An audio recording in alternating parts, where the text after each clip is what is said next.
Тұрмыстық зорлық-зомбылық соңғы кезде қоғамдағы күрделі мәселенің бірі екені рас. Мәселен, Жамбыл облысында биыл 11 айда әйелдерге қатысты 1300-ден аса қылмыстық құқық бұзушылық тіркелген. Мамандардың айтуынша бұл қылмыстардың басым көпшілігі аудандарда орын алған. Жыл сайын 25 қарашада гендерлік зорлық-зомбылыққа қарсы белсенділіктің 16 күні атты халықаралық науқан басталады. Акцияны 1991 жылы Бірінші жаһандық әйелдер көшбасшылығы институтының белсенділері құрған.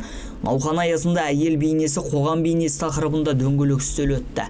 Жалпы бүгінде біздің қоғамда орын алып жатқан түрлі келеңсіз жағдайлар, оның ішінде әйелдерге қатысты зорлық-зомбылық, әйелдерден кейін балаларға қатысты түрлі зорлық-зомбылық фактілері көбейіп келе жатқаны байқалады.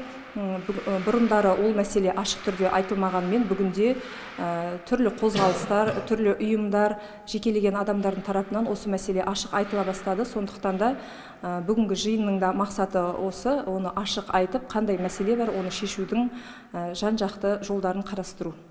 Мамандар сөзінше соңғы 11 айда өңірде 1335 қылмыстық құқық бұзушылық тіркелген, 20 дерек әйелдерге қатысты. Бірақ бұл дерек өткен жылмен салыстырғанда төмен. Нақтырақ айтсақ 2022 жылы 1573 болған, ал қылмыстардың басым көбі аудандарда тіркеліпті. Талдау нәтижелеріне сәйкес, әйелдерге қатысты қылмыстың басым көпшілігі ол аудандарда, ауылдық жерлерде орын алғандығын көрсетті. Бұл әсіресе Қордай, Шу, Меркі аудандарында жиі тіркелуде.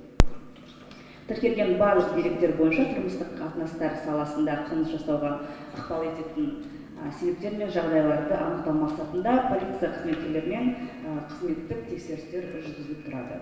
Айта кету керек, гендерлік зорлық-зомбылыққа қарсы белсенділік науқаны 16 желтоқсанға дейін жалғасын таппақ. Саламат Рахмет, Қанат Күзберген, Елдар Түстікбай, 24 News.